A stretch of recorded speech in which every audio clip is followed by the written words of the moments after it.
whether one thinks that President Trump's tariff threats are a negotiating tactic or a real plan. What we do know is what we can control.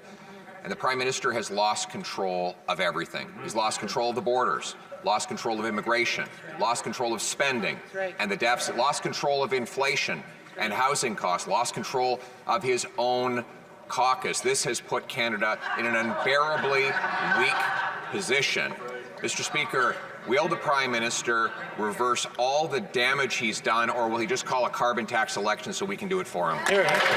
I think the Leader of the Opposition needs to reflect carefully on whether he really wants to amplify the erroneous narratives that the Americans are putting forward around, for example, our border, when less than 1% of migrants coming into the United States irregularly come from Canada, where 0.2% of fentanyl coming into the United States comes from Canada. These are things that we would all do well to stand up and say, yes, there's things we can and are working on together at our border, but amplifying these broken narratives is simply not responsible leadership. Breaking things is not responsible, Mr. Speaker, and that's what he's been doing for 9 years. My job is not to cover that up for him. In fact, he's broken our economy.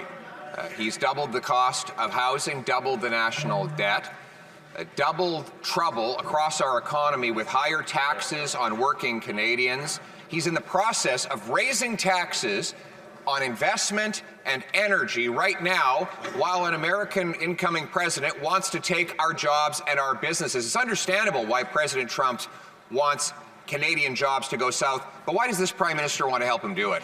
We recognize that Canadians are facing challenging moments, which is why we are stepping up to deliver for them, whether it's by delivering a tax break over the next few months that the Conservatives are totally opposed to, whether it's by delivering a national school food program that is already helping thousands of Canadians across the country that the Conservatives oppose, whether it's delivering dental care that's making a real difference in the lives of over 1 million Canadians that the Conservatives not just opposed but did everything they could do to scuttle. Mr. Speaker, the Conservative leader just wants to exploit the challenges Canadians are facing while we will solve them. That's right. Created all of those problems. And a food program that hasn't served a single meal, or a temporary tiny 10-cent tax cut on a bag of potato chips will not fix what he broke, especially considering that his next plan is to quadruple the carbon tax to 61 cents a litre. You can just picture President Trump calling our businesses, encouraging them to leave Canada and set up south of the border where there is no carbon tax and where other taxes are falling.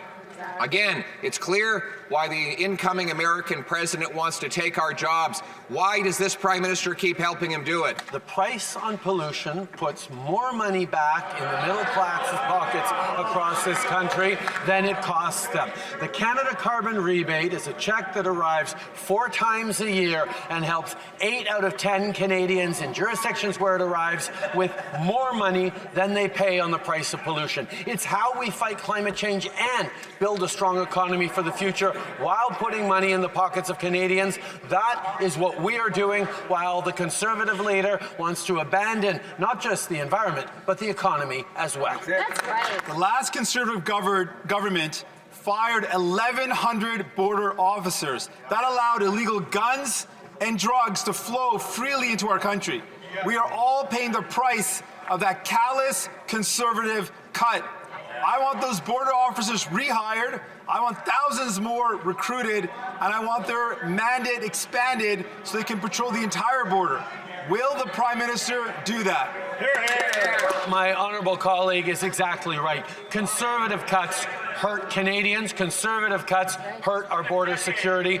Conservative cuts just hurt the Canadian economy. That is why it is so bewildering to see the Conservative leader continuing to stand up in cuts for dental care, cuts on housing investments, cuts for the kinds of services and benefits that Canadians need, whether it's a tax break for the next few months or school food programs. The Conservatives only know how to cut. That's not how Canadians prosper.